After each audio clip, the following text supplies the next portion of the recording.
spell, then you weren't around during the 60s or you slept through them. Her name was synonymous with protest, whether it was protest for civil rights or against the Vietnam War. If you were trying to organize a rally or a sit-in or a demonstration, the first thing you did was invite Joan Baez to come and sing. But when those years were over, so it seemed was Joan Baez. But a couple of years ago, it dawned on her that maybe the country was ready for her again. And as Ed Bradley reports, in some circles, we were. Never mind the U.S. is at war and the stock market has collapsed. There are little signs of hope here and there. One of them being that rust on the Teflon. But then on the other hand, we can't all just blame the cowboy. It's not his fault he's president.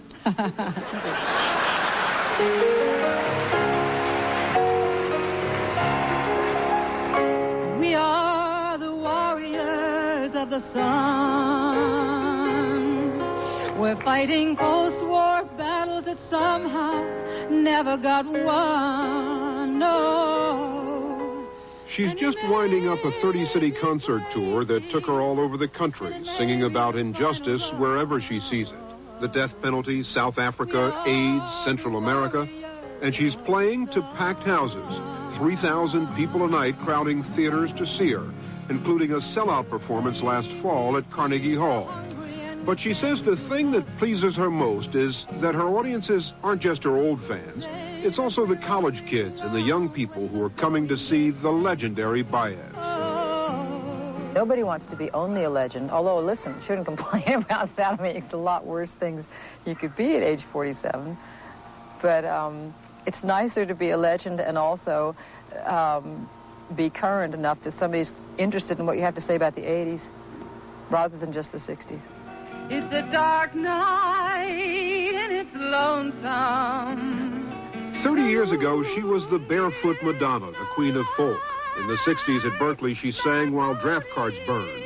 She marched with Dr. Martin Luther King and personally escorted black children who had been barred from public school in Grenada, Mississippi.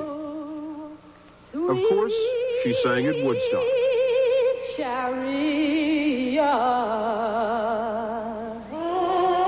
She was an apostle for nonviolence during the Vietnam War and even went on a controversial peace mission to Hanoi.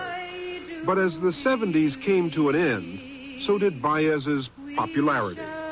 And whether people like it or not, it has been a time of me generation and new patriotism, and I didn't really fit into that. New patriotism, what's that? I never knew, but you heard it all the time. It had to do with how are we going to forget about the mistakes we made in the 60s? How are we going to clean up our image? How are we going to feel better about ourselves? How are we going to feel as though we're still the best country in the world, no matter what? And so the no matter what meant, to me, you elect somebody like Ronald Reagan who makes you feel good no matter what's happening.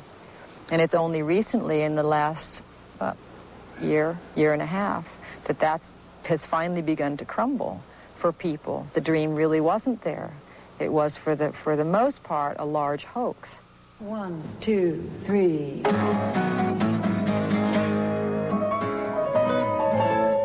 On that, don't panic. I'll slow down, because you're trying to get that in there. Yeah, I have to get it in sooner. 2 years ago, Baez wrote a best-selling biography, and she's just released her first album in 8 years. Today, what she sings about is by no means all political, but it is the haunting pleas for the oppressed you come away remembering. Just go ahead and roll that for a minute. Seagull wings across the sea. Broken silence is what I dream. I have a very strong feeling of let's get on with it. And obviously that affects the concerts as well. When people come to one of my concerts wanting only a nostalgia trip, it's really my job to bring them up to date, but to have them enjoy it at the same time. I get so much from the house. I mean, this is fine.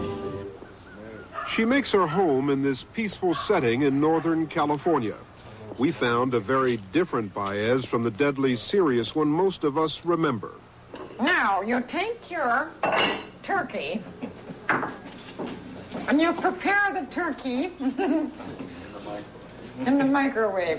First, you dry your poodle by putting him in the microwave. Be careful, because the explosion can make a great deal of noise. She says in the old days, she didn't like anyone seeing that side of her personality because she felt it might make people think she wasn't serious about her cause. Although she admits to being self-centered and to having a large ego, she says she never took any of her success for granted. And he had an aunt. We got to talking about who influenced her musically early on, and somehow we landed on Johnny Ace, the rhythm and blues singer of the 50s. Forever, my darling. Our love will be true. Always and forever. Our love only will. But she credits Marian Anderson, Belafonte, Odetta, and especially Pete Seeger for shaping her style. And of course, there was Dylan, for a time the man in her life. You had a very public and, from what I read, turbulent relationship with Dylan. Yeah, fair enough. How would you describe it? Very public and very turbulent. If another war comes, it's then we must fight. My time actually with Bob was quite short. But the impact he had musically and as a tough person were very big on my life. It was the first time where there was a wealth of music that put my feelings down into words, and they were fun and exciting and good for me to sing. And was he political? Some of his songs were. Very. I mean, he gave us the best music that we had in our, what I refer to as our musical arsenals in the 60s. There was, in the 60s, a lot of music that was oriented towards a cause, or the music was part of the movement. It went along with protest. Do you see much of that today at all? I see a lot of music that in fact has political and social words, more so than a few years ago. The difference is that it's very hard to find a context in which those songs make some sense.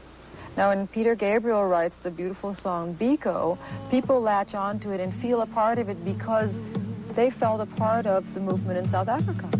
September 77, Port Elizabeth weather fine.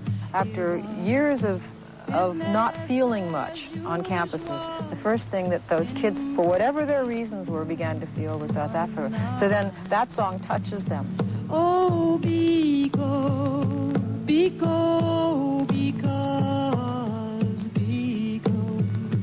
Do you see the 80s changing now, becoming less? Well, I may just be nuts, but I think I've been so skeptical for so many years that I can trust my own, what I do see and what I do feel. And I think there is, I would call it budging.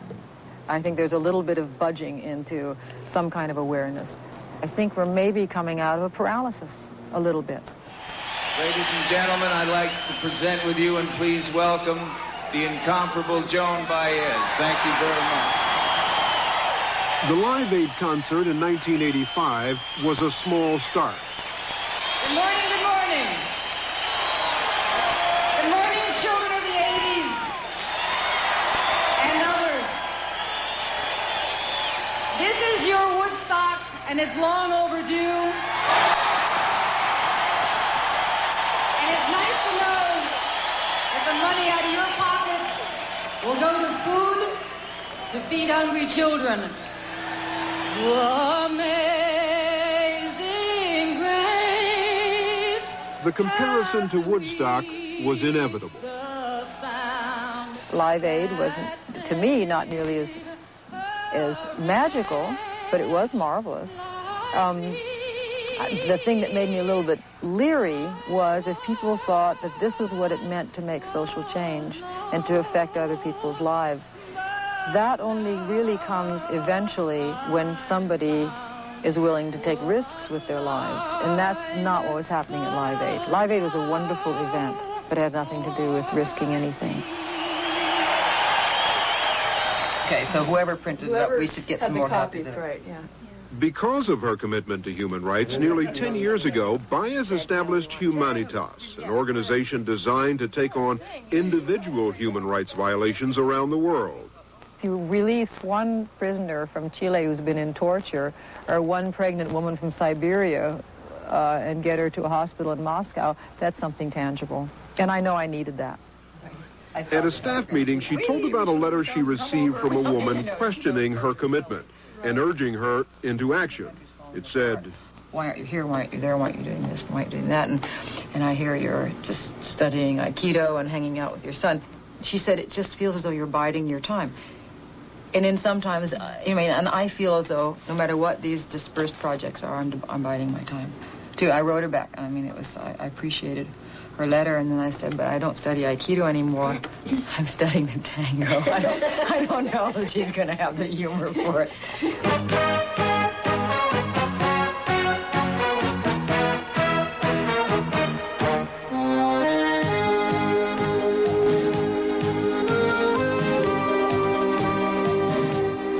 For Baez, the consummate performer, her weekly tango lessons with Ernesto Martinez are her chance to get away from it all and perform at the same time. Do you ever do this in public? We've gone, not show-wise, but we've just go out and do dancing, she follows, I lead type stuff. She follows, you lead. It's unique for me. I've had a lot of jokes about you say follow. I say I'm not used to it. Hi, everybody. How very, very celebration tonight. Baez was raised a Quaker, and it's an old Quaker custom to have Wednesday night supper with friends and neighbors. So each Wednesday when she's in town, that's what she does. Usually her mother helps her cook. Joan says her Quaker background has been an enormous influence on her life. Quakers are committed pacifists. Her son Gabe has just turned 18. Until a few years ago, he lived with his father, David Harris, the writer and anti-war activist. Baez and Harris were divorced in the 70s. Has it been difficult for him being the son of Joan Baez?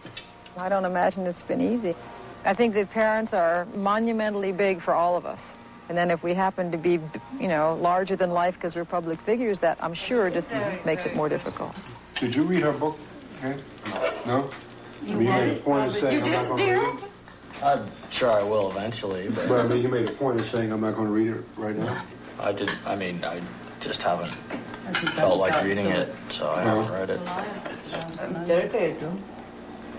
Maybe when you're 30. Maybe. Wait, no pressure. Hey, you got 12 years on that? She says at the moment there's no special man in her life. Is that disappointing? Right now it's a relief. It's both. It's always both. Why? Because I'm not very good at one-on-one. So it's easier just being just one. It's easier, but it's missing something. You get lonely, huh? You get lonely, but you know the loneliness you have when you're with somebody and it isn't working out? That's much worse. And for me, it's never worked out for very long at a time. I like picnics. Every now and then? Yeah, exactly. My friend, Joan Baez. Thank you and good evening. I'd rather give when it's not that difficult to give. I give easily and well to 5,000 people at a time. Blessed are the one-way ticket holders on a one-way street. This was a concert she organized in San Francisco for victims of AIDS and their friends. If you listen to your concerts, you see one of your concerts, you don't seem to lack for causes. You hear death penalty, AIDS, South Africa. I mean, there are any number of causes but there's no one thing that's got hold of you? My life is circling in and out of all of those things, and they all have meaning to me. And so I do them. But there is also a longing for that absolute direction, which may or may not come again in my lifetime. Oh, freedom. Oh, freedom. Now, what do I do next? What do I do with the gift that God gave me? And what do I do to use it the best and for other people and so on? And as I say, these times in the 80s have been devastatingly difficult to understand what to do. It has to be right for me. And so it is right for me now. The things that I do are right for me now. I'm very aware that it is still somehow in the meantime.